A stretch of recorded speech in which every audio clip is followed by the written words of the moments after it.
کیونکہ یوزر ایک پوزیشن پہ ڈیٹا کو صرف ریڈ کر سکتا ہے لیکن دوسری لوکیشن پہ جا کے وہ اپڈیٹ نہیں کر سکتا. آگے ہمارے پاس آتے ہیں ہیٹروجینس کے ایڈوانٹیجز. ہیٹروجینس میں اگر ایک بھی سنگل پوائنٹ خراب ہو جائے یا کرپٹ ہو جائے تو ڈیٹا لاس ہونے کا خطرہ کم ہوتا ہے کیونکہ اس میں ڈیٹا ملٹیپل سائٹس پہ ڈسٹریبیوٹ کیا ہوتا ہے تو وہاں سے وہ ڈیٹا کو ایکسیس کر سکتا ہے.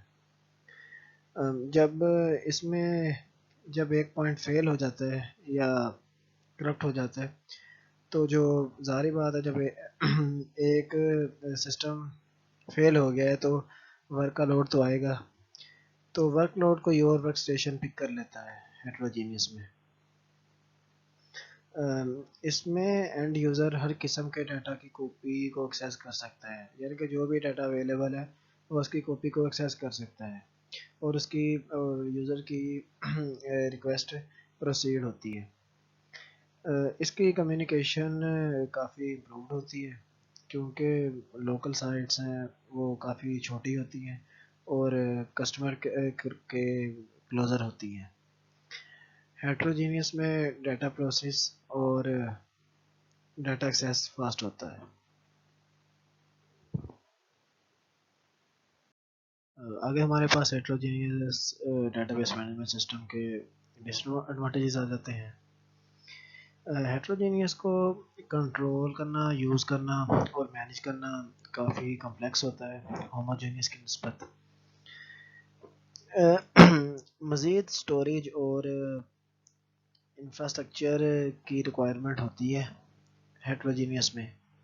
اب ظاہری بات ہے کہ ڈیٹا کی کاپیز ڈفرینٹ سائٹس پہ ہوتی ہیں سو اس وجہ سے ایڈیشنل ڈسک اسٹوریج پیج کی بھی ضرورت ہوتی ہے.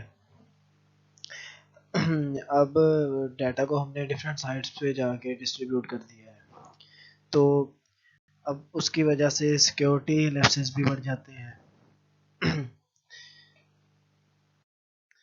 آگے ہمارے پاس آتی ہے جی ڈیٹا فریگمنٹیشن. اگر ڈیٹا بیس کے ٹیبل کو اسمال سب سیٹس کے اندر ڈیوائڈ کر دیں تو اسے فریگمنٹیشن کہتے ہیں. جو ڈیوائڈیڈ سب سیٹس ہیں ان کو فریگمنٹیشن آف ٹیبل کہتے ہیں. اب ٹیبل کو مزید ہم 3 ٹائپس میں ڈیوائڈ کر سکتے ہیں. پہلی ہوتی ہے جی ورٹیکل فریگمنٹیشن, دوسری ہوتی ہے ہاریزونٹل فریگمنٹیشن, تیسری ہوتی ہے جی مکس فریگمنٹیشن. اب سب سے پہلے جی ورٹیکل فریگمنٹیشن. اگر کسی ٹیبل کو ہم اس طرح ڈیوائڈ کر رہے ہیں کہ اس کے ہاف کالم ایک ٹیبل میں اور ہاف کالم دوسرے ٹیبل میں تو اسے ہم کہتے ہیں جی ورٹیکل فریگمنٹیشن. اس کے بعد آتی ہے جی ہاریزونٹل فریگمنٹیشن. اب اگر کسی بھی ٹیبل کو ہم کسی کیوری کی بنا پر کوئی کیوری لگا کے یا کوئی کنڈیشن کے تحت اسے ڈیوائڈ کر رہے ہیں تو اسے ہاریزونٹل فریگمنٹیشن کہتے ہیں. فار ایگزامپل ہم بینک میں جی ایک اکاؤنٹ سے دوسرے اکاؤنٹ میں کسی کنڈیشن کے لحاظ سے پیسے ٹرانسفر کرتے ہیں, اماؤنٹ ٹرانسفر کرتے ہیں تو وہ ہاریزونٹل فریگمنٹیشن ہوتی ہے. مکس فریگمنٹیشن میں ہم دونوں ورٹیکل اور ہاریزونٹل فریگمنٹیشن یوز کرتے ہیں. آگے ہمارے پاس آتا ہے ریپلیکیشن. ریپلیکیشن ایک ایسا پروسیس ہے کہ ہم ڈیٹا کو ایک یا ایک سے زیادہ سائٹس پہ سٹور کرتے ہیں. اس میں ڈیٹا کی ویریبلٹی امپروو ہوتی ہے کیونکہ ڈیٹا کافی ڈفرینٹ نوڈس پہ سٹور ہوتا ہے اس وجہ سے اویلیبل ہوتا ہے. ڈفرینٹ سرورز پہ ڈیٹا اویلیبل ہونے سے یوزر ایزلی ڈیٹا کو شیئر کر سکتے ہیں. ایپلیکیشن میں اگر ایک یوزر ایک سرور سے ڈیٹا کو ایکسیس کر رہا ہے تو کوئی بھی یوزر اس میں انٹرفیئر نہیں کر سکتا. ایگزامپل ہم اس کی لے سکتے ہیں کہ اگر ایک سرور ہمارے پاس لاہور میں پڑا ہے, دوسرا سرور ہمارے پاس فیصل آباد میں پڑا ہے، تیسرا سبق ہمارے پاس کراچی میں پڑا ہے، تو وہ سارے ایک کمپیوٹر نیٹورک کے ذریعے کنیکٹ ہیں آپس میں. تو تینوں میں ہم ڈیٹا کی کاپیز رکھ دیتے ہیں تاکہ لوگ اپنے قریب سرور سے اسے ایکسیس کر سکیں اور شیئر کر سکیں.